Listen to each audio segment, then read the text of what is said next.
Welcome to this week's episode of Let's Talk with Lakshmi. Well, viewers, I'm very happy and pleased to let you know our guest this week is none other than Mr. Charrandas Persaud. We've all seen the videos over and over on YouTube, on Facebook, about the man who has shaken up the Guyanese government. Because of his vote against the no confidence, there will be an election in about 90 days in Guyana. A lot of people are calling him the no confidence man, but I'm calling him the conscience man. Mr. Charrandas Persaud, thank you so much for being with us today. And thank you for having me on your program. It's a pleasure. You're welcome.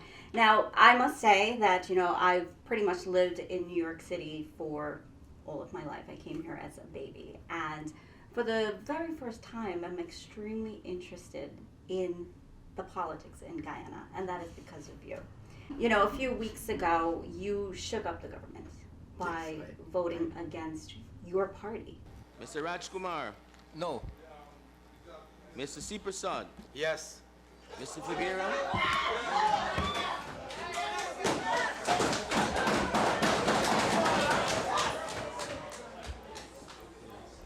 No. No. No. First conscience. Correct yourself. Correct it. No. No. Correct it now. No. No. Mr. C. Persaud. No.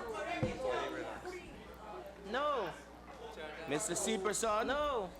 Said yes.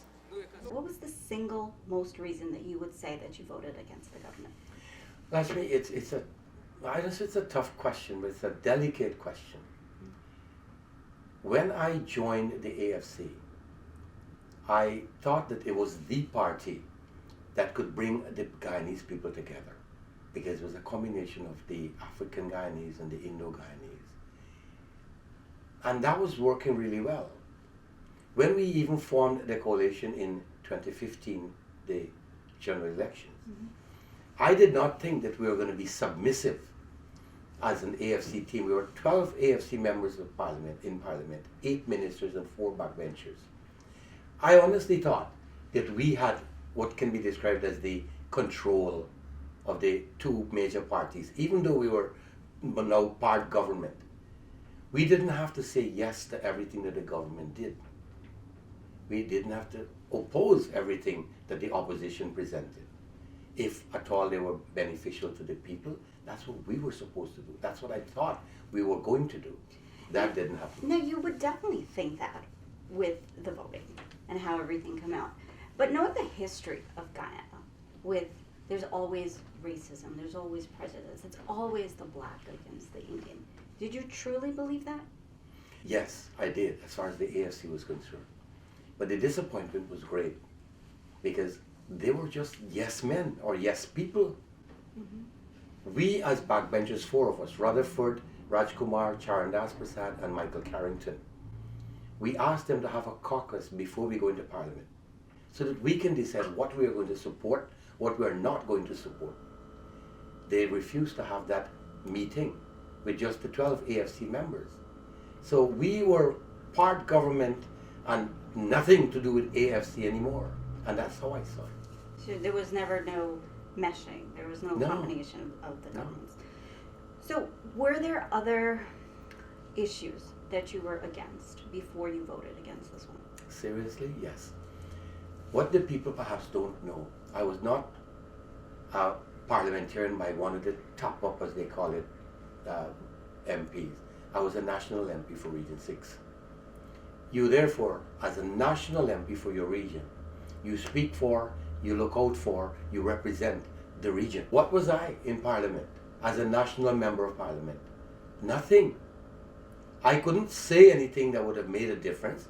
And even when I speak to Kemraj Ramjatan, Minister of Public Security, Moses Nagamotu, Prime Minister, Raphael Trotman, Minister of Natural Resources, any one of them, you will get, yeah, man, yeah, we'll do it. Or, in the case, one particular issue, with Kemraj Ramjatan, I said, look, pirates killing out the people, the fishermen who go on the most dangerous job. And we can't do anything, or we're not doing anything to help them. I'm suggesting that we give 2 persons' guns on each fishing boat, the captain and another member. Right away came Ramjatan. He thought everybody was like he was, drinking rum most of the time. He said, so what are they going to do? You want to get them going to let them get drunk and shoot up themselves? I said, all right. What we can do is let them take the guns when they go on their fishing boats. When they come back, they'll lodge it at Springlands police station. So the guns will not go home with them. Okay. That did not happen. Right now, one of my nieces, her husband died. When 16 of the fishermen were destroyed at sea. She has 2 little children. She has to take care of them, and she still has not seen the last remains. She cannot in any way bring closure to her loss because she doesn't know where her husband is. So what has the government, whether it been the past government or present government, done regarding this situation with pirates? Because I was shocked to hear that there are pirates Yes. in Guyana. Pretty much nothing. Nothing. Nothing. The same gun issue would have helped the people because you know where it comes from, right within the fishermen group. Because some of them will know, and everybody will know what is happening. Guyana is a small place. Right. If that boat has guns, guys, the other one has guns. 3 or 4 or 5 boats going out at the same time with guns. It's not likely that it'll be attacked. You know what Ramjatan did just about probably in, I think it was September. They give guns, 120 something guns to Amerindians. Valerie Garrido Lowe, minister within the Ministry of Indigenous Peoples Affairs, an Amerindian woman, said, Charan, them boys so happy with their guns, some of them sleeping with it. Now when you think of that and you compare it with the need for guns as far as the fishermen are concerned, you wonder what kind of minister we have for public security. What are they supposed to be protecting? Is that something that is necessary? Give guns to the Amerindians and the fishermen are still being killed at sea? Reliant Tax and Business Solutions is a full-service tax preparation and accounting firm staffed with CPAs, enrolled agents, and attorney for all your legal matters. Need your refund in a hurry? We offer refund in advance loan. Walk in with your W-2 and walk out with a check. Our tax law expert resolve your tax problems as we offer tax settlement options. Going through financial hardship? We offer loan modifications, short sales, and bankruptcy. Reliant is open 7 days a week. Visit our office at 107-05 Rockaway Boulevard, Ozone Park, New York 11417. Or visit us on the web, www.relianttaxes.com. When looking at places that cares for the elderly, My Indian Nursing Home is that perfect place. We provide a clean and safe family environment with culturally experienced and qualified medical staff on site, such as doctors, nurses, physical therapists, and cooks. All of our residents can celebrate cultural festivities and have access to recreational programs with Indian TV, music, live shows, entertainment, and so much more. For the perfect place for comfort, culture, and care, bring your parents to My Indian Nursing Home, a home away from home.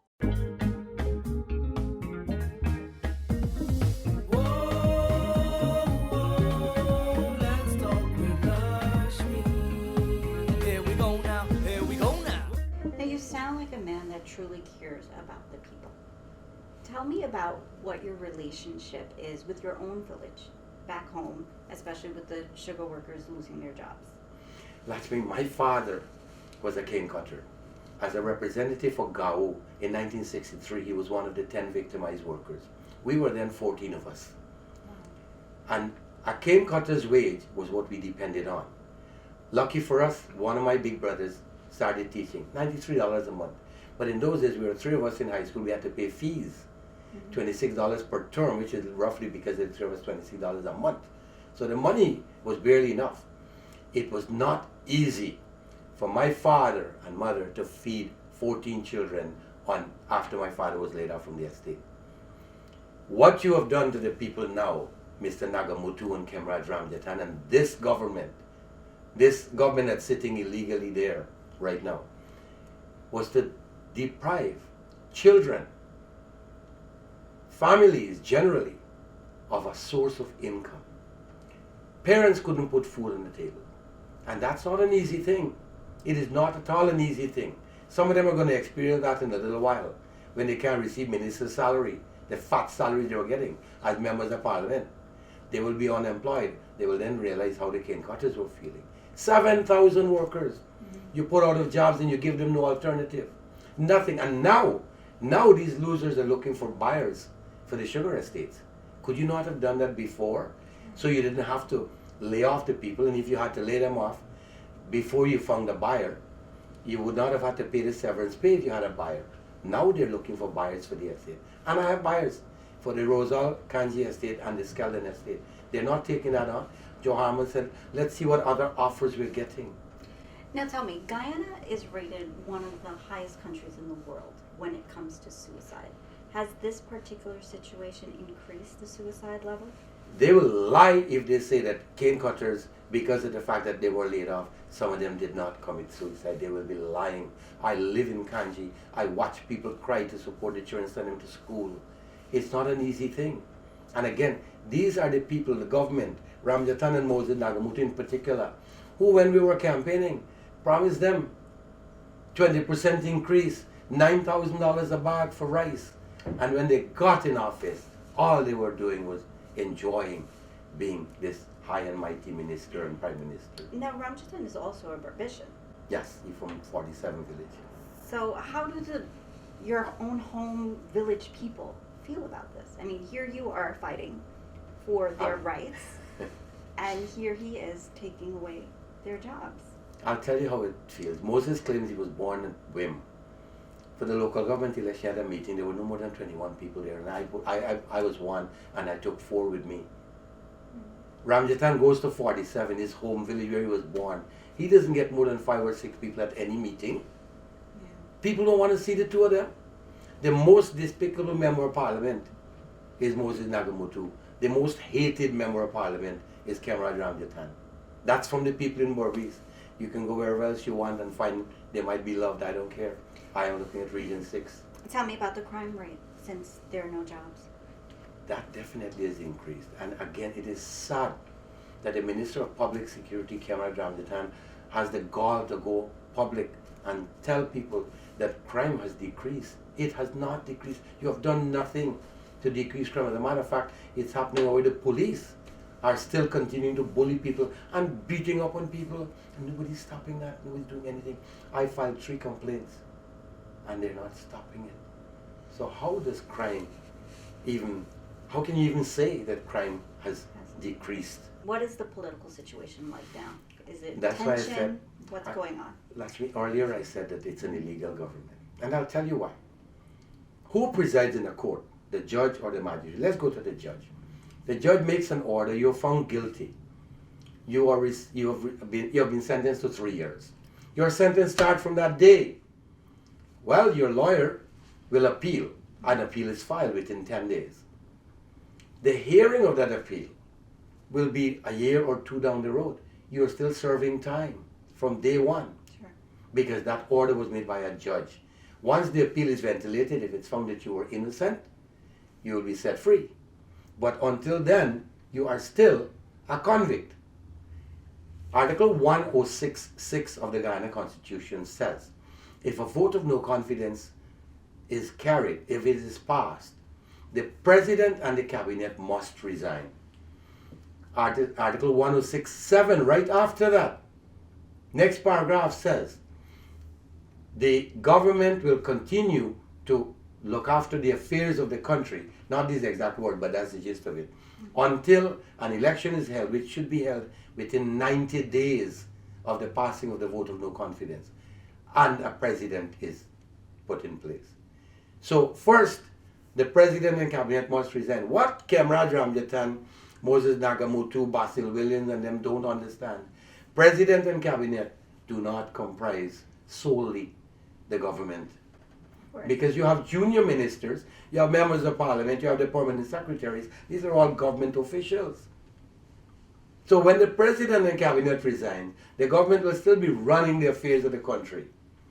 That is why this government is illegal, because there was no resignation. There are some members of GCOM who believe that the election will not happen in 90 days. In your opinion, will it? Or is there Is there a chance that that would be stopped? I'll tell you what I know as far as GCOM is concerned. An 84-year-old man put to head GCOM was only supposed to do local government election and then get sick, retire, or die before the 2020 election. And so it'll take Granger and team another 2 years to put GCOM chairman in place so that GCOM can be functioning to have an election. So there was going to be no election in 2020 as far as Granger and team are concerned. Legally, constitutionally, they could run for another 2 years based on something like that, if that had happened. Or any, say, civil uprising. The government will remain for an additional 2 years. You don't have to hold a general election. So, but now, they're breaching the Constitution, hustling the court. It's just a stall for time. As it is now, they have started their campaigning. They have started their fundraiser, the PNC. AFC had their executive meeting just the other day. I don't know why they're doing that, because Granger is not going to have a coalition. There will be no coalition. Watch this, and I'm saying it now. Watch it happen. Because they have nothing to offer, Granger and team. That's why they're not going to be part of the coalition. But for me, again, to answer your question more specifically, the GCOM people, they don't need a chairman to hold an election. Remember, local government election was on the 12th of November 2018. Okay. All the voting and the counting of people, registration of people had to have been done for local government election. What is wrong with that? A few more may be added now because of the few months that have elapsed. Some 17 and a half will become 18 years or something, the 18-year-old would have to be registered. How long will that take? What they're saying, no, they don't have the money for it. Well, you have money. A $300.7 billion budget was passed for the year. You're now going to be there for the year, and you can always do an adjustment after the new government is put in place. You can hold the election. But again, for it to be extended beyond the 90 days, the opposition party must agree, and the government must agree that they would have to have a 2/3 majority to have that 90 days extended. Again, I don't know that they even know that. They know it's constitutionally stated, it's in the Constitution. But whether they're looking to do that is another story. This whole court thing is just a stall. Watch the ruling by Wednesday or Thursday. You will see justice. The Chief Justice will just blow them away. Reliant Tax and Business Solutions is a full-service tax preparation and accounting firm, staffed with CPAs, enrolled agents, and attorneys for all of your legal matters. Need your refund in a hurry? With a refund advance loan, walk in with your W-2 and walk out with a check.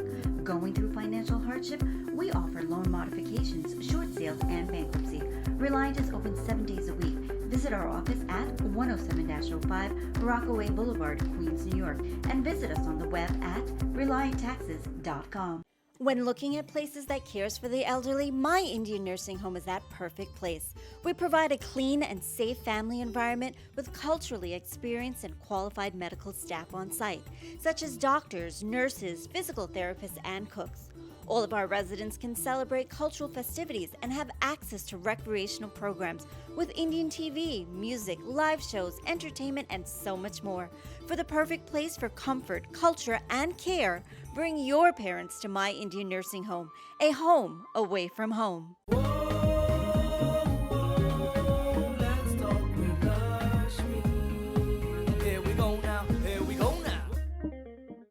Thank you for acknowledging me, Mr. Speaker. We are asking for a timeout of 2 minutes. Timeout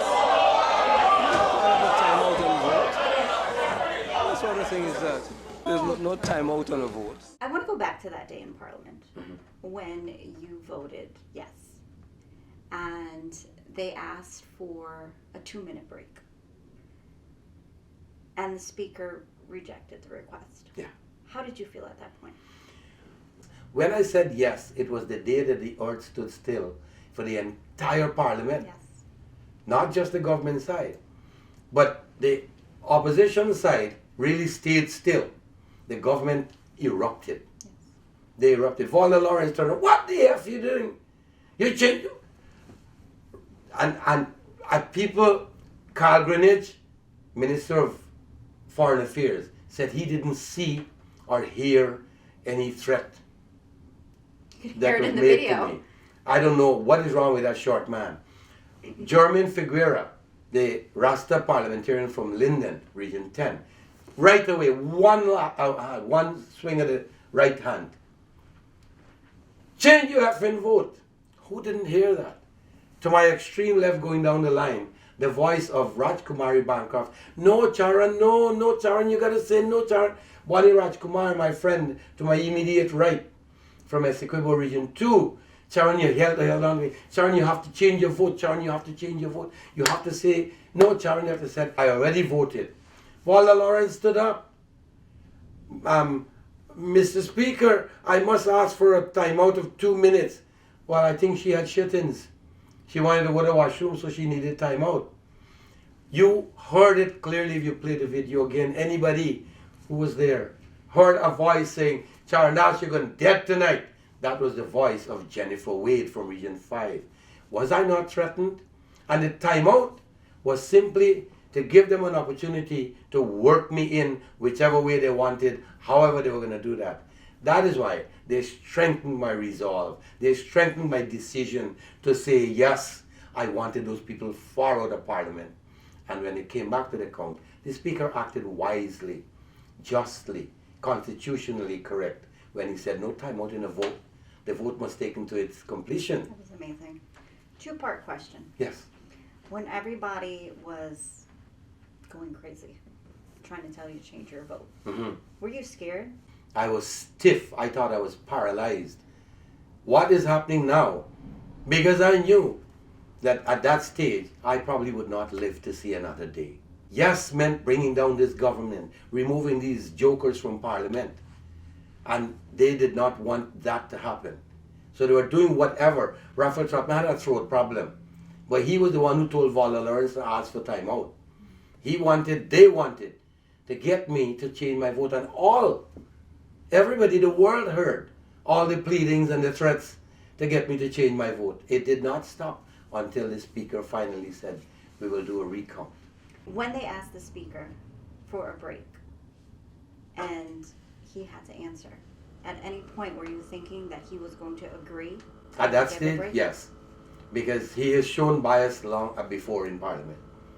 And I thought at that stage he was going to give them the time out. That would have been simply to disrupt Parliament and stop that vote.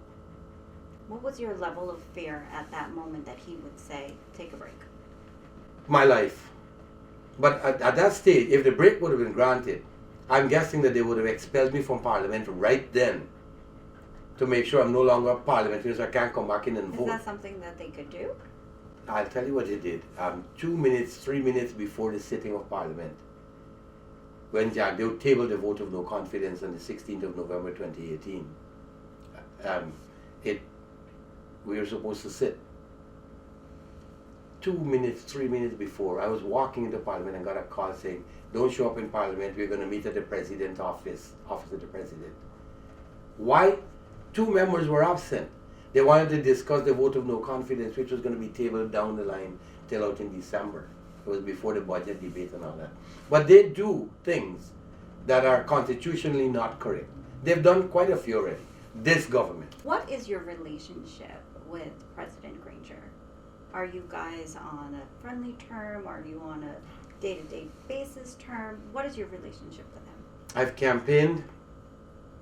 We met at a whim. We met on several platforms. And then I would call him David, because we were all on the same level campaigning. I went to Canada with David Granger, Moses Nagamutu, Amna Ali, at a massive campaign there when my sister Savitri Persaud sang a song. She dedicated the song to me. Unfortunately for me, my lovely sister died about a year later. I'm so sorry. And but we have always been close. We have always been close. We had David Granger, the president. I have not had any argument with this man. As a matter of fact, I've never had an argument with any one of them for that matter. But when I suggest things to them, it does not happen. I have it harbored up in me because I can't do anything to make them do or support anything that I suggest. They were just this type of dictator that I couldn't handle. Have you spoken to him since this situation? You mean the president? Yes. No, he's hard to get a hold of. You have to make appointments even as a member of Parliament. What is your relationship with Honorable Bar Jagdeo? I call him Mr. Jagdeo. Honestly, I've never called that man Bharat or even BJ because he was never a friend and he was president for 12 years. Sure. Have you spoken to him since? No. No. You know, in Parliament, he would say hi. I say, hello, Mr. Jagdeo. I've spoken to Irfan, every other one, except Rohi, Gail Teixeira, and Jagdeo. So he hasn't reached out to you since this situation? Jagdeo, no. That man has not spoken to me, not even said, Very interesting. Charan, you have brought the government down. No, I got it, I got something like that from Harry Gill, a member of Parliament who's also an American. And Irfan Ali, now President-elect, told me that all Irfan said is, why you create a lot of problems. Problems. Yes, and I Is it said, interesting statement. yeah, well, I said, you know, I did what I had to do. My conscience is clean. And that's what I said when they surrounded me with all these cameras right as I was walking out of Parliament. It was a tough thing for me. But Jagdeo and I never had a conversation, a stand-up and talk conversation, ever. Now that you're no longer a member of Parliament, It's a good thing for me. good thing for you, there will be quite a number of people who will be running for president. Yeah. Is there one person that you believe deserves this position? As president, I'll tell you how the political landscape is in Guyana. People will vote for PPP even if you put Mr. Donkey there.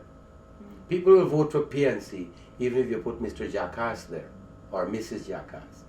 They're party affiliates. They are not looking at issues. They're not looking at credibility of their presidential candidate. They will just vote for the party. And those people are still around, some of them. But what you're getting is the youngsters, the teenagers, the university students, the college students, anybody even 35 and under, would not have that type of affiliation to any party. But for me to say, you know, this one is better than the other one, again, it comes down to the same thing, no matter who takes it. When you get in there, because my experience with the AFC is I did not expect that there were going to be yes men, but they were all yes men. I myself was a yes man Yes, man, also. for 3.5 years. And I kept saying yes and yes and yes. So when it came on a vote of no confidence, I had to say yes, because I'm a yes man. But that yes did not please them. It's the one time that I opposed a stand that the government side was taking, or two. If I had done that before on, say, the juvenile justice bill, and I like to refer to that because it bothers me up to now. The juvenile justice bill, we tabled that bill as government. It simply says, anybody 14 years and under will not be criminally liable for any offense. That makes England has 10. Right, our next door neighbor Trinidad has it at 12. We gone up to 14, some of them got children already. Of course. And you want to tell me if he pulls a gun and he shoots somebody, he's not criminally liable? Why did you want to put that thing, that bill, to allow people at age 14? And yes, they might be children, but they have criminal minds. Of course. And they have been committing criminal acts. If not, there would have been no need to put a bill like that in place. 14-year-olds have been committing acts. That's why they went to protect a particular group of people, youngsters. That is the part that I wanted to say no to. But I would have been chose not removed from to. Parliament. Right. Again, I love to tell people, if I'm going to be nailed as a thief, I'm not taking a $5 charge or a $100 charge at all. $1 million. And you know when I'll be labeled as a thief? If somebody comes and say they lost $1 million US, not $1 million Guyana dollars. Like no. Because I will go to jail for stealing $1 million US once it's secured. When I come out, I'm a millionaire US style. But so I did not want to. I did not think I would oppose the government on these smaller things. I did not know that a vote of no confidence was going to be taken. Jagdeo tabled that on the 16th of November. On the 16th of November, I started thinking about this no confidence motion. At that stage, I did not decide then even. What were you thinking when you heard about that? I want to know, where were you? I'll tell you. There was, through the grapevine, word that people on the government side were going to support the no confidence motion. Remember, it was just right after the November 12th local government election when the PPP cleaned up, and I say cleaned up, destroyed both the PNC and the AFC because we went separate. AFC got next to nothing. I don't know if they got 5 seats even or 5 councillors. So Jagdeo, what he did strategically was a move to create mayhem among the government MPs. And he succeeded. I'll tell you how he succeeded. By saying a vote of no confidence is tabled now, we have the confidence of the people. It is logically correct. Look, people didn't vote for you, Mr. Government, Mr. AFC, Mr. PNC or APNU, whatever you want to call them, same thing. So the people want us. We're going on a vote of no confidence because we're on a roll here. He succeeded in doing one thing, if nothing else. Amnali accused, told Moses Nagamotu, some of your AFC people might be defecting. They'll cross the floor. They named myself, Rajkumar, and Michael Carrington. 4 backbenchers. Moses Nagamotu said, why don't you look at your own team? Some of you. So what Jagdeo did by doing, tabling the vote of no confidence, or the motion, was to create mayhem. Rift. We're all accusing each other now. We're pointing fingers among ourselves. How stupid can we be? And so Smart on his end. it wasn't Charandas alone that was the center of attraction. People were looking at a few others. And I can be bold enough to say even ministers, 2 ministers on the government side were being looked at. I want to know where you were. Were you home? Were you in your office? Where were you when you decided that you were going to vote against your government? Okay, I'll tell you, and I have to be very honest, even though they're accusing me of having planned this thing, plotted with the Canadian government to overthrow the government. That's how stupid they are. I was buying gold with money that I got as bribe, $1 million in gold. What is wrong with buying gold? Even you buy $10 million. You know what I did the other day? I said to the Prime Minister, I said, are you selling the Marriott? It's a government building, I want to buy it for $40 million. Let them run with that again. That's how stupid these people are. And they hold the highest Give them office something in to the run land. with. You know. But as far as your question was, where do I Where stand? were you? No, I want to know, where were you? Were you Oh, home? as far as the voting. Were you in your bed? Like when you thought to yourself, I'm going against the government. I mean, because this is not a small decision. Your life is at risk. Yes. I don't know you, but I saw what you did in Parliament, and I just said, my God, who is this man? He's a hero. You're a hero. Wow. And you're a hero to the people because you know what? You're serving the people, and you truly showed that day in Parliament that you are a server. You want to serve your people. You want to help them. You didn't care to be the yes man that everybody in Parliament is, right? You cared to say, yes, I'm going to help my people. Lakshmi, I'll tell you this. The world should watch a movie called Provoked, Okay. starring Aishwarya Rai. It's an English movie, but she played the role of a lady named Kiranjit Aluwela. Okay. The gist of that will answer all the stupid questions Nagamutu and Basil Williams and Ramjatan are coming up against me with. And all the, well, I don't worry about the so-called experts who are some street kid who pick up a phone and they're sending Facebook messages. I don't pay attention to that at all. Kiranjit Aluwela was an Indian woman with a degree who met at a wedding in Canada a man from another diaspora, I think it was Mauritius. Arranged marriage. They got married and they went to live in England. She was brutalized by her husband who was cheating on her, massively belittling her, brutalizing her. When she got pregnant, went to the doctor, there's scars on the body. She was living with her mother-in-law who said she fell down the step and she got those marks. And she couldn't say anything else. She had to agree, yes, that's what happened.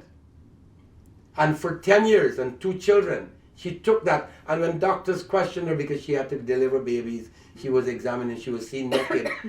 She had to say what the mother-in-law told her to say. Charrandas Persaud was no different.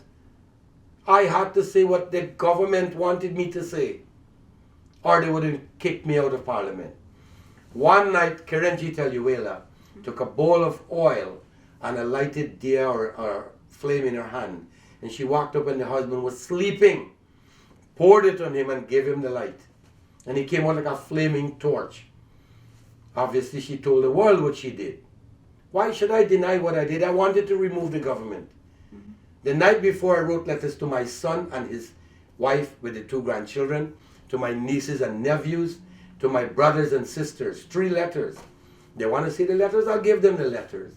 That's my personal thing anyways. Because I said, all of them started with the same line. If you're reading this, it's because I'm singing song with Auntie Savi, my singing sister. And they know that she died. That to me was the toughest thing ever. Because my grandson, the second one, was born on the 23rd of November. I didn't see him before that, before the vote. And I knew that at that stage, I couldn't get out of Parliament or leave Guyana alive. But then I had to think into things.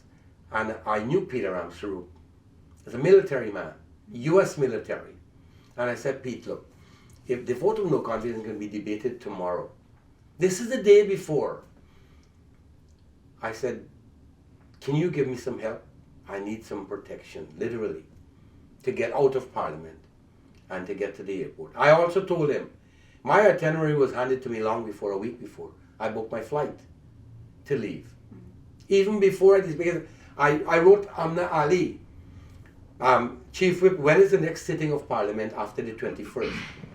The 3rd and 3rd and 4th of January was what she gave me. I said thank you because I want to go visit my grandsons. So I booked my flight right after Parliament, or the next day, which was Saturday. The earliest flight was 6 in the morning from Ogle to Barbados, and then from Barbados to Canada. So it was done long before I voted. I didn't just run off, but Peter Persaud, I owe him my life. He provided me with security. I could not then and will not now trust Cameron Ramjatan and his police security. I'll tell you this. Carl Greenwich went public to say he is not aware of any threat. If you, Mr. Greenwich... But he heard it in the courtroom. The world heard it. Yeah. The world heard it. If you, Mr. Greenwich, didn't know of a threat, ask Cameron Ramjatan why he came up to me and claimed to the world. But he came up to me and said, Charan, you can't go out there by yourself.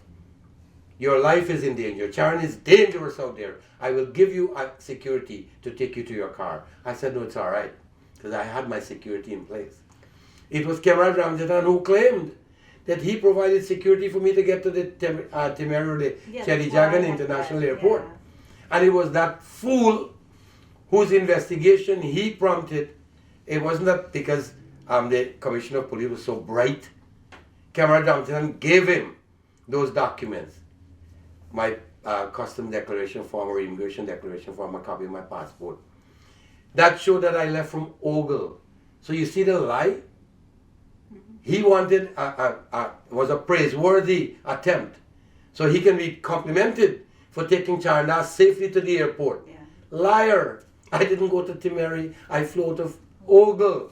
And then later found out that it was a Canadian diplomat in a Canadian vehicle, or a vehicle with a diplomatic plate, who took me to the airport and escorted me through the security after I got there, and then saw me safely on a plane to Barbados.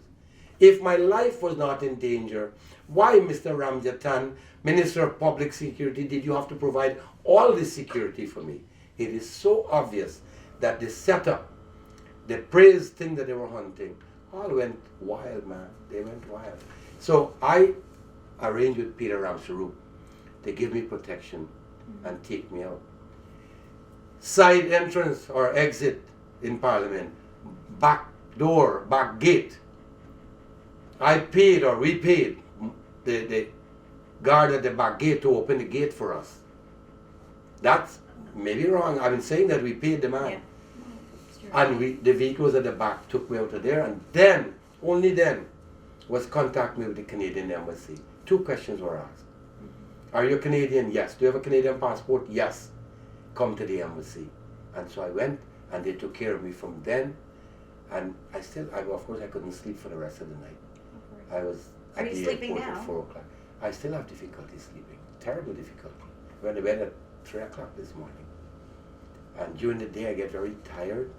And it'll be a nice thing if I can drop on a bed somewhere, lie flat somewhere to get some shelter when I'm so tired, because then it'll be like the power nap thing. But I have serious difficulty sleeping. It's very serious difficulty sleeping. Do you have nightmares? No, I don't dream. And if I do, I don't remember what it is. But it's a nightmare to watch Camraj and Moses Nagamutu, to see what they were doing to the people. That was a nightmare by itself. Then I couldn't sleep because I wanted to do something to help these people, to alleviate their problems, somehow help them to be a bit more comfortable, at least to live with some decency. They couldn't, they couldn't. A lot of them, 7,000 sugar workers were laid off. And in Guyana, there's no such thing as unemployment, is there? We don't have employment, we don't have social security, anything that you can fall back onto. So that how are they people- living? With people like you, the foreigners, who send a little $100 here and there, send a barrel there or a box there. If they don't get that, I'll tell you this now, and Camarade Ramdatan, you want to deny that? Talk to me, I'll show you. People can starve. People suffer tremendously. The hardship is overbearing for some of them. And that is why. The men will go out with a friend who gets a couple of drinks, they go home and they get into a fight and argument. One of them, I'll give you one very quickly. Sure. Here's what his fight was with his children. He has the triplets, they're my little babies. You'll see me on Facebook with them. And we've taken some control over their lives. The man who's the father is a sugar worker laid off. He drinks a lot. He went out one day and he said, man, I picked Bancarella and I sold 1,500. I gave them 1,000 and I took 500 and went to have a drink, and they vexed.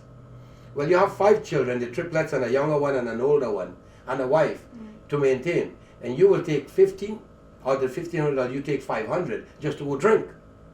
Will 1,000 feed the 5 of them and the 6 of them and you make 7? Big issues like that happen all the time. But these men believe somehow they drink their sorrows down. It doesn't help because when you sober up, it is still there in front of you. One of the reasons why I don't drink. Alcohol, that is. Good. I have a clean, clear head. So when I do something, before I do it, I know I'm going to do it. And after I'm done with it, I knew I was going to do that. I did that. Clean I will not conscience. deny it. My conscience is clean and clear. And I will do it as I've done this time. Not because of party affiliation, and not because I want to fight with anybody. To clear my conscience. I want to go back to, I want to know where you were when you actually made this decision. I took that decision the night before, which was a Friday night debate, Thursday night. Were you home? I was at home.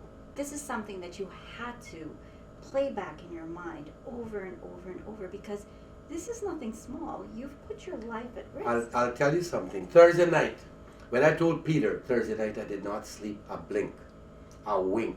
I cried all night.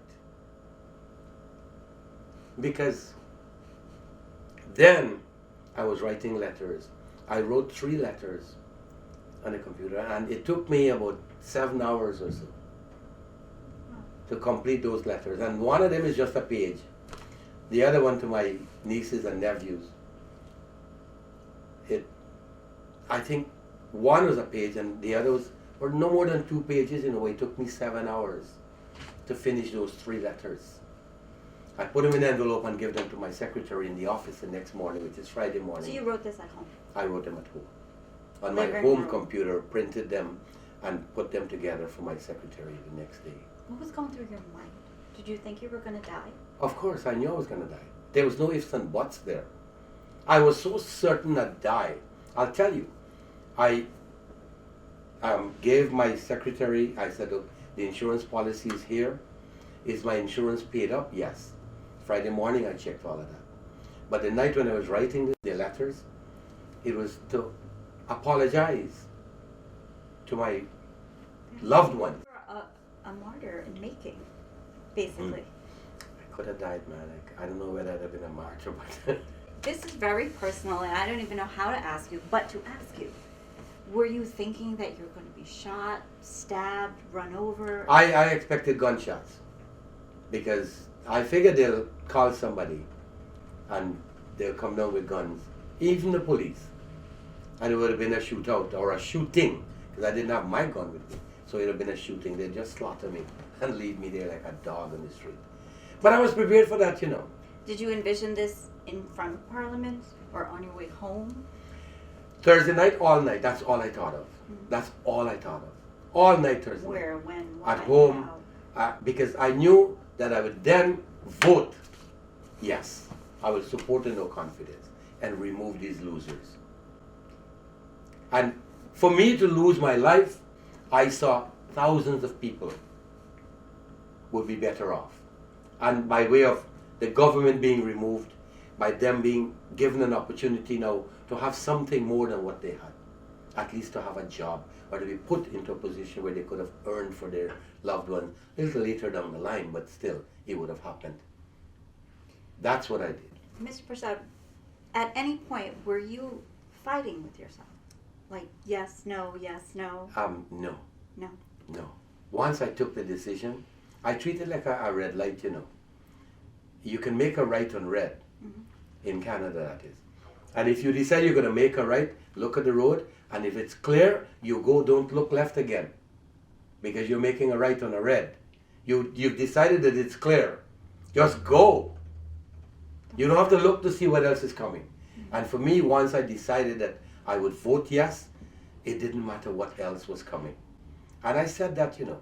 I was prepared. But I was gonna die with a clear conscience, man.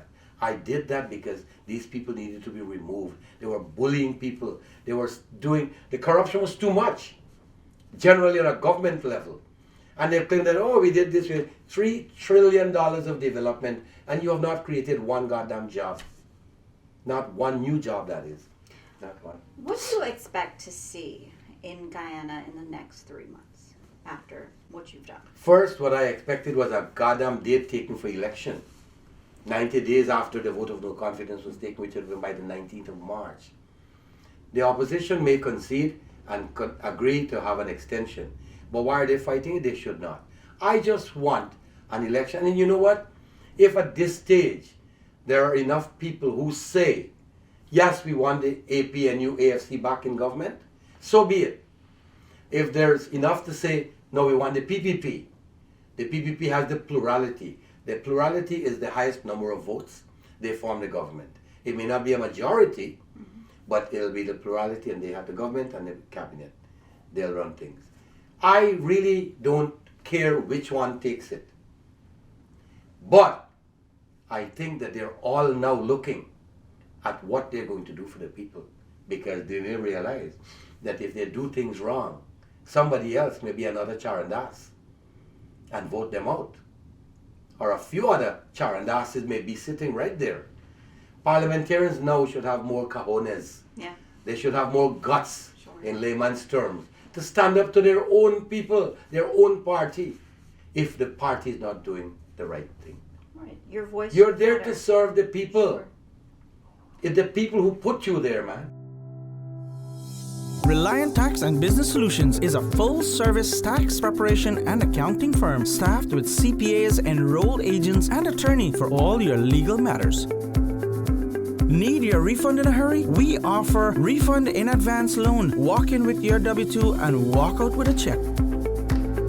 Our tax law expert resolve your tax problems as we offer tax settlement options. Going through financial hardship? We offer loan modifications, short sales, and bankruptcy. Reliant is open 7 days a week. visit our office at 107-05 Rockaway Boulevard, Ozone Park, New York 11417. Or visit us on the web, www.relianttaxes.com. Hi, I'm Dr. Priya, and welcome to Precious Smiles Medical Care, a wonderful place to make sure that all of your child's medical care needs are met. We take care of kids as young as newborns all the way up until their adolescent years till they turn 18. We provide in-house vaccines and in-house lab facilities so that you don't have to take them anywhere else. So come in, let us be your partners in care at Precious Smiles Medical Care, where every kid leaves with a smile. At Better Vision Optical, we know you love what you see. Come in and look for that perfect fit for your fashion, style, and budget. We have new frames at affordable prices to have you looking your best. Shop designer name brands like Burberry, Coach, and Gucci. We also have a wide variety of sunglasses like Versace and Ray-Ban. Visit our store at 11117 Lefferts Boulevard, Queens, New York for friendly, personable service, or shop online at buyeyeglass.com. Better Vision Optical, we make you see the difference. $1 million question. That's $1 million. They said that I was paid. Let's hear it. Who will you vote for? Right now, that's a tough question. You know, all my life, it was only in 2011 I voted for the AFC. And part of the AFC, I was part of the AFC also. And 2015 again. I've never voted for another party, you know. All my years living in Guyana. Never. Now, it's a difficult thing. I'll tell you who I will not vote for. I'm definitely not voting APNU or AFC. I'll also tell you what else I intend to do in the political arena. I looked at forming a party. But I am not one to believe that all the praise that I'm getting and all the hero that I'm getting and all this friend request that I'm getting, I am not one to believe that they will be converted into votes in a general election. People are saying, thank you for doing this, because, you know, and you know what? A lot of black people, it is simple. If this Granger government believes that what Charandas did is a betrayal or he's a traitor, watch the Facebook comments. People are happy that this government has been removed. It is simple, they were unhappy with the government. That is so easy to figure out. And so what I did to please the people, it's obvious that they're not going to vote for the Granger government again or the APNU AFC team. But many have been really mad with the PPP, discontent with what the PPP did. I was one of them. And so I fought to remove the PPP. Where will those people go? If I form a party, I don't want to be president, prime minister. I don't want to be a minister. I want to practice law. And I want to be there in parliament so I can control the two big boys on either side. The two big boys. One of the things I want. And if I'm to sit in parliament for any reason, if I get into parliament, whatever may happen from now until a date for election, if I sit there, I will tell Mr. Government, look, if you do not put a program in place at the university, 3.5 years, Nicolette Henry, the Pagwali minister, did not even think to introduce an oil and gas program at the University of Guyana to give the youngsters a chance to be more than just the person to clean up oil spill. We can have high-paying jobs in the oil business. 3.5 years, they would have graduated by now. That's common sense. So what I want is in 2019, I don't care who sits there. If I have any say in that, I'm hoping I do, mind you, you will introduce a program in September, by December, or very early 2020, January, no later than January. For the January semester, you will have a program in oil and gas technology, oil technology, or something to do with training our youngsters, the youths who are at university, to have more than a sociology degree, a business art degree, a communication degree. Now the thing is to have an oil degree, whatever you want to call it. They have not introduced a program. And if you, Mr. Government, do not put that in place by September, I will not support any other bill, including your budget that you want to pass. Bring 2 people from Kuwait or Saudi Arabia or even Trinidad who can teach oil and gas to our Guyanese children. That's a great idea. I can't imagine that That's is all not I even want. I in mean, place among now. other things. Now, when you start receiving oil money, put infrastructure in place. Set up factories, set up industries that my grandchildren's grandchildren can survive on. Sure. And you know what? With the money that they're getting, honestly, Lakshmi, you can give each home $1 million a month, Ghana money, which is 5,000 US. And you don't have to work. Wow. But that money will be spent. It will be used up. What happens when it's done? Give them something to fall back onto. Trinidad is right now suffering.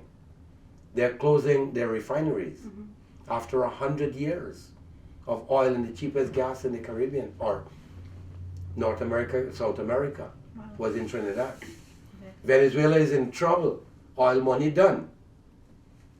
We are now looking, and for those who don't know, the oil that we have in Guyana, the oil find, they're saying, the Americans are saying that the Lisa 1 well would be the equivalent to 100 wells in Trinidad. You want to imagine the extent of the oil and the money that we will get if it is managed right? Talk to your government. Talk to the people who are running things in Guyana. That is something that we should not lose sight of. Have people asked you to run for president? Oh my God, the request is too many. And from strong PPP supporters. Oh. Very strong PPP supporters. Quite a few of them are saying, you're the president. You should be the president. Why don't you run? I have been offered, and I'm not boasting about this. I think people are over exaggerating this vote of no confidence. I did it because my conscience was clean. I wanted to remove the government. Nobody made me do that. I did that because the opportunity presented itself. And they're fighting hard. A useless fight. An effort, it's a great effort in futility to stay in power. They can't. Nothing will allow them. So, for me to run, they're threatening me. I received a call from a senior police superintendent. Charan, we have been advised to arrest you when you come to Guyana for questioning. Now, you know what the law is in that regard. People can arrest, police can arrest any person on suspicion. Hold them for 72 hours. That would be the question. Suspicion of what? They're going to kill you. What the world doesn't know. I'll tell you. I was arrested in 2007 by Henry Green, who was crime chief then, because I was driving a left-hand vehicle, imported or brought into the country. I said, it's not a crime, a criminal matter. This is a GRA matter, revenue. And I did bring it in legally. I established myself as a migrant, and this vehicle I brought as a duty-free vehicle. Okay. It's a Nissan Pathfinder. They arrested me and kept me all day at Evelary because I didn't have my papers with me. Would you have your documents that you import the vehicle in the vehicle? No, it was at home, of course not. and I was in Georgetown, and I live in Berbice. He kept me there, sent me home. Arrested. I was ordered to return at 7 o'clock the next morning. He wasn't there. They released me at 6 when my niece brought the documents for the vehicle. Lucky that I have it, and showed that it was legally brought in, passed through customs duty, was paid, or the administration fee. Then was when but I said, if I don't take that to court, I don't take action on them for falsely imprisoning me. You had no reason to believe that this vehicle was brought in the country illegally. And I said, if I don't take them to court, I'll give up my license to practice law in Guyana. I'd be a waste of a lawyer. And I did. And it was Basil Williams in 2016, when the matter was ventilated in court. He sent a lawyer to defend it. I said, Basil, pay me some money. I was locked up for 2 days. What are you going to do with money? I've taken you to court. And it was found, after a full-blown trial, you know. My one witness was another lawyer, David James, an Amerindian lawyer. The only Amerindian lawyer in the Caribbean anyways. He was my witness. The judge found that I was falsely imprisoned and compensation should be paid to me. Great. So I will not give up. What I'm doing now, and I'm saying this, Leslie James, Camarade Ramjatan, are 2 people that I'm filing action against for slander. Slander is the spoken word. Libel is the written word, the letter. L for libel, letter. S for slander, speak. The spoken word is slander. They have spoken enough about me to destroy my reputation, my practice as a lawyer. And I will be totally useless as a lawyer if I don't drag these two losers to court. I have not filed as yet, an action against the two of them for slander. They got nothing on me. All they can find is that I speed. And no police has ever charged me for speeding yet. When do you think it would be safe for you to go back to Guyana? I mean, I've heard that you want to go back. I want to go back if I decided I'm going to form a party and campaign. I'll do a lot of it on the internet and Facebook and YouTube and all of that. And I'm sure I'll get 4 or 5 seats, to control the big boys. But I've not decided on that yet. So as it is, to be safe, I'm still sitting here in North America, Canada, America. I'll travel around, meet with people, and spend time with my grandsons. Nice. Lovely kids. Well, which little child you will not describe as lovely? So let me not be too partial on my own. That's okay. They're all cute kids. That's okay. Tell me. If, in the words of a nephew of mine, if the PPP does not win this election and form the government, I cannot go back to Ghana for the rest of my life, or for the rest of the term that the PNC will be running things. In the words of a very good lawyer friend of mine, Charan, they want their pound of flesh, and they want it from you, and they don't care that blood will be spilled. Now, when you hear all these things, I had a meeting and Dr. Ramai was there. He said it publicly. I'm advising my brother not to go back to Guyana now, because they will do things that he will not like, do things to him that he will not like. So again, with the police wanting or being instructed to arrest me, must note something, Lakshmi. It is not the PNC people fighting me, It is the AFC people. They're still yes men. They're taking a fight that will benefit the PNC. I was curious about something. The gentleman who was sitting to the right of you, he was holding your arm. Was Rajkumar. he squeezing you? No, well, he was pleading, and I'm saying okay. He was pleading. Begging. Well, I don't like the word begging. Begging is a serious thing. Well, he was worried. It's like if I call somebody stupid, that's a serious thing. I can tell you that, man, you had no good, but I would not describe somebody as stupid. Because if I do, you're really stupid. But that's a serious thing. So he was pleading with me, Charan, I'm asking you, I'm your friend, change your vote. I said, Bonnie, I already voted. I will not change my vote, and that's what I kept saying. Look at the video. The word no never came out of me, in all my answers. You have to change your vote. I didn't say no, I'm not going to change my vote. I already voted, because they could have taken that no, I'm not going to change my vote, to mean yes, he voted no. Reliant Tax and Business Solutions is a full-service tax preparation and accounting firm, staffed with CPAs, enrolled agents, and attorneys for all of your legal matters. Need your refund in a hurry? With a refund advance loan, walk in with your W-2 and walk out with a check. Going through financial hardship? We offer loan modifications, short sales, and bankruptcy. Reliant is open 7 days a week. Visit our office at 107-05 Rockaway Boulevard, Queens, New York, and visit us on the web at ReliantTaxes.com. Planning a special event? Then visit us at Heavenly Flowers at one of our locations in Nassau or Suffolk County. Sit with our experts for a free consultation to plan a beautiful creation for your occasion. At Heavenly Flowers, we promise to deliver our most stunning, divine, and fresh flowers available. We plan and ensure your anniversary, birthday, wedding, or any special event is as elegant and as perfect as possible. Visit us today to make your occasion heavenly. At Better Vision Optical, we know you love what you see. Come in and look for that perfect fit for your fashion, style, and budget. We have new frames at affordable prices to have you looking your best. Shop designer name brands like Burberry, Coach, and Gucci. We also have a wide variety of sunglasses like Versace and Ray-Ban. Visit our store at 11117 Lefferts Boulevard, Queens, New York for friendly, personable service, or shop online at buyeyeglass.com. Better Vision Optical, we make you see the difference. So, Mr. Persaud, let's talk about some of the accusations. against you. I mean, we're hearing about Plenty of those. plenty of those. So let's talk about the $1 million bribe that's going around. That's me.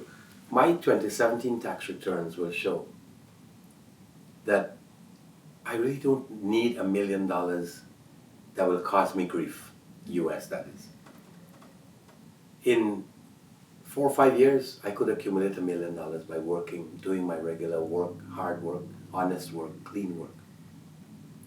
Now, why would I take $1 million and be on the lam like this? I have a comfortable lifestyle in Guyana. Let me say had. A nice home, a car.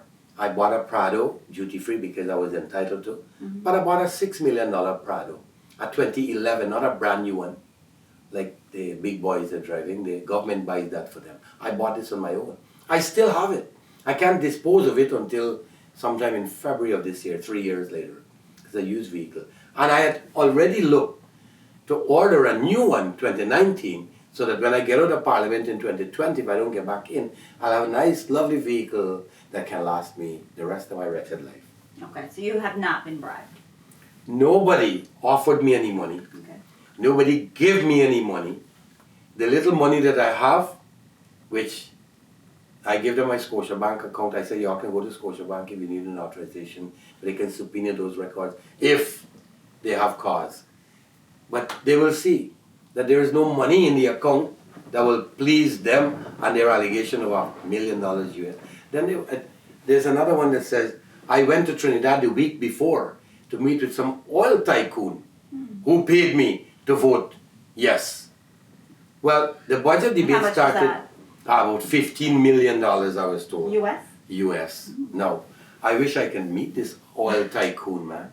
I want to know, is there a price? $15 Would there million? be a price for you? I'm Yeah. just curious. You cannot bribe me. No. I'm not the kind, I'm telling you. Look, I could have. Amna Ali talked to me about crossing the floor a long time ago, joining PNC and leave AFC. Charan will give you a minister position. I did not, Amna will tell you, I didn't take that on. I stayed there because I didn't want to leave my work as a lawyer. Minister got to be full time. And they get paid $800,000 a month only. I make more than that on a monthly basis as a lawyer. Now, let me ask you, since this situation has occurred, you have bluntly called out names of certain MPs that have done things that, Yes. I mean, are you worried about that? I mean, No, you know what? Let me, the worst that can happen is death. That's the ultimate in all our lives, isn't it? The final goal or the final destination for us is death. You be who you want to be. You think you're going to get past that? Hell no. Even if you go to hell, you still have to die to get there. So for me, I don't care what they plan on doing. I'm not going to watch them out with a gun and walk up to them and say, shoot me and see if I'm going to die. Hell no. Again. But I know that that is their final gift to me. They're not going to stop unless and until, as my lawyer friend said, they get their pound of flesh and they don't care if I bleed. well, it's wise that you're not living in fear. And Well, yeah. you are living. I'm concerned. Okay, you're concerned. But you know what? You have a purpose. Yes, I think so. And I believe you're living your purpose. And I may look at you and say, please don't go back to Guyana. I don't even know you. You're a perfect stranger to me. Meeting for the first time, yes. And I may say to you, please don't go back to Guyana. But there's a bigger purpose for you, and it's not fear. And whatever it may be, I wish you good fortune in it. Thank you. And I hope you get that position in law that you want in Parliament, where In you Parliament. can be that person that says, hey, wait a minute, no, we're going Right. to come together and work together. That's the ultimate goal, for Parliament in the country so that the people can benefit. When do you have a real democracy functioning? When you have a minority government, they have to be afraid that they can be removed. But if they're pleasing the people, doing things to please the people. Check Canada. The Harper government was minority 2 terms. Removed and then got back in and minority again. And when they got a majority, because the people think that Harper was doing well.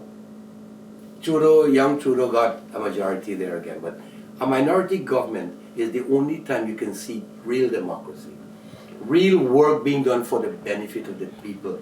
So that if this minority government is removed, well, we've been pleasing you, remember? Their appeal will be to the people, and the people will have to agree, yes, that we're putting you back in there.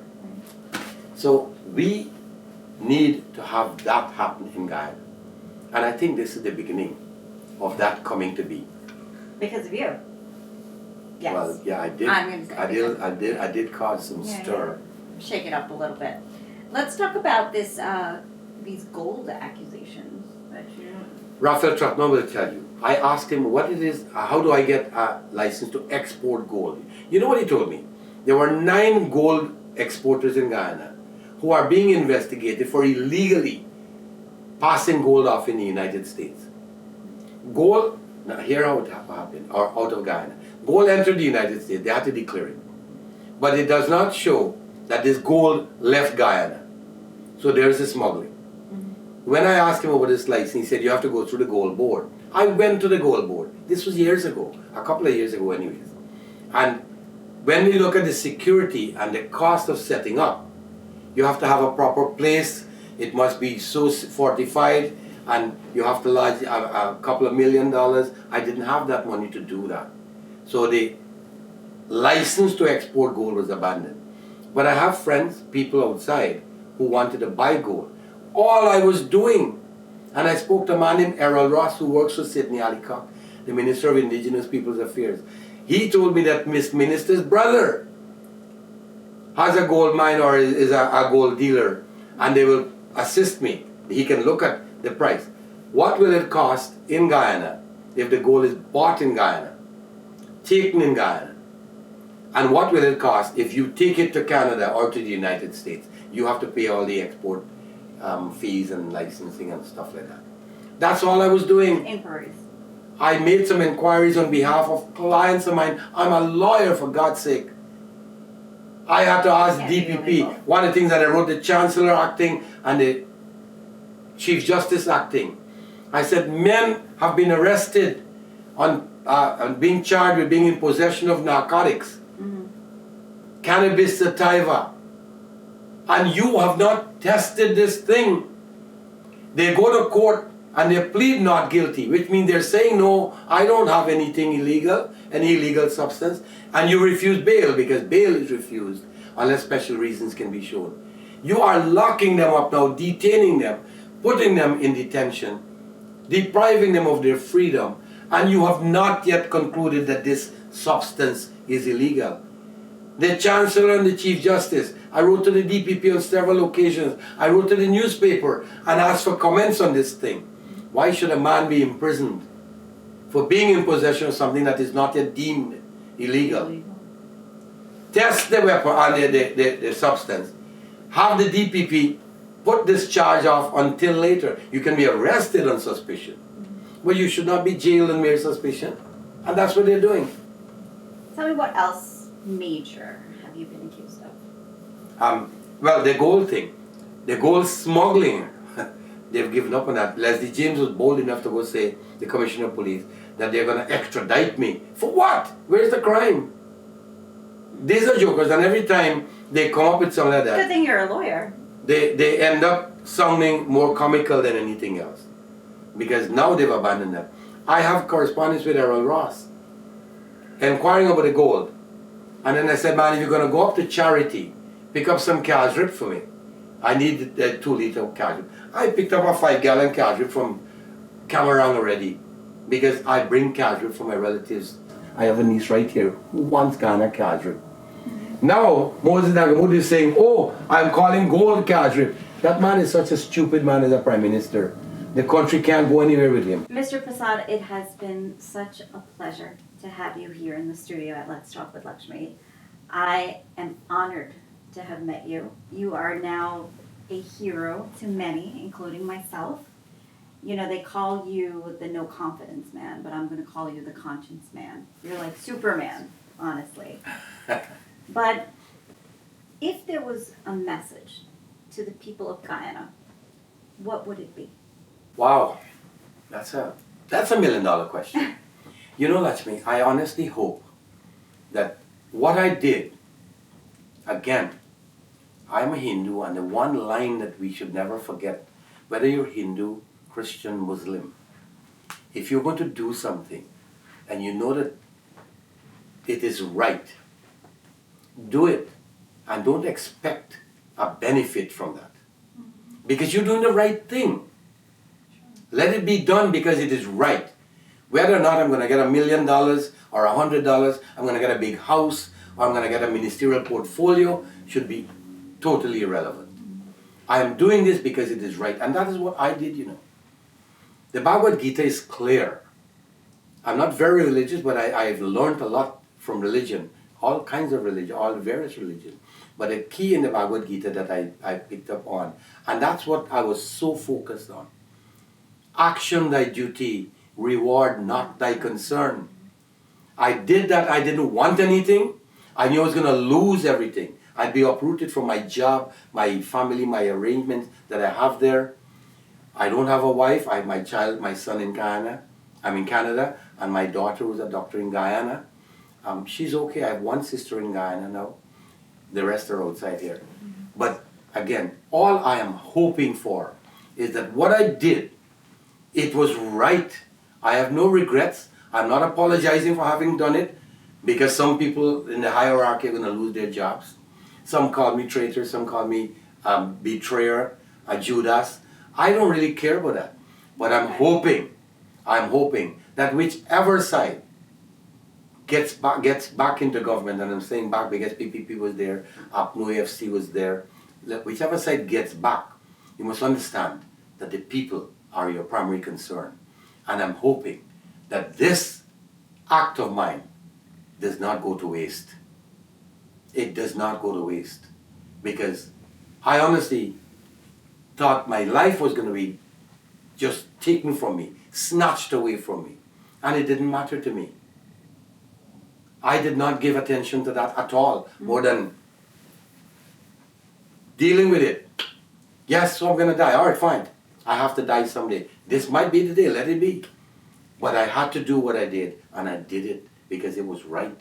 It cleared my conscience. I was stifling my conscience all the time. I was like Kiranji Taluela, struggling to cope, struggling to get out, didn't know what to do. When finally something was done, she was facing a death sentence. I knew I was facing a death sentence, which did not happen. In Kiranji Taluela's case, a hell of a similarity, you know. It didn't happen. In prison, when she was in prison, she met a girl whose brother was a lawyer, and two solicitors prompted her. The girl's brother reopened the case, and she was found guilty of manslaughter only. The key there was provocation. She was provoked to a point where she could not avoid doing what she did. And so she was sentenced to time served, which was 4 years. She had already served the time. Kiranji Taluela became an authority on domestic violence, speaking out against domestic violence. I will speak out against the corruption any day. And so now, I want the politicians, particularly the politicians, to avoid corruption. You have been brought down, PPP, for corruption. You have been brought down, AFC, APNU, for corruption, and not dealing fairly with the people. That is all I want. Wonderful. We should all take a page from your book, especially when it comes If I might write a book, I should. You definitely should. I think every Guyanese, not only Guyanese, but everybody would purchase that. You know, may I say something very quickly? I would like to thank the people across the globe. I have some friends that I met in South Africa through the Commonwealth Parliamentary Association meeting. Jamaicans, Trinidadians, people from Pakistan, members of parliament that I met there. And so far, all have said that what I did is an eye-opener to government, to members of parliament, and to people generally, that you must stand up for what you know is right. I was commended, and so I would like to thank all of you who have so far supported me, have congratulated me, who have thanked me for taking the stand that I took. And I would just like you to understand that I did that because I saw the need to make such a move. I saw that it was necessary. I saw that the government was cheating the people. The government was benefiting all these ministers. Some of them are flying around with planes, private planes, benefiting themselves. And so, to all you wonderful people out there, including this young lady that I just met, Lakshmi, you think that I'm a hero. I honestly believe that a hero's title is not one that I even deserve. But you're showering it on me, and I'll say thank you. But again, I did this so that the people in my country, the people in Guyana, the Guyanese who have been suffering, can have a chance to live a better life. And for that, I thank you. Mr. Persaud, thank you so much for your time. Thank you. If you come back to New York, please do visit. I will come back to you. You will, okay. You have a lovely And make week. sure you're safe in Guyana, okay? That's a big concern. I'm not sure about that, but I'll handle that carefully. Well, we will send out positive thoughts and prayers that God will always be on your side wherever you may be. I hope so. Thank you. Thank you.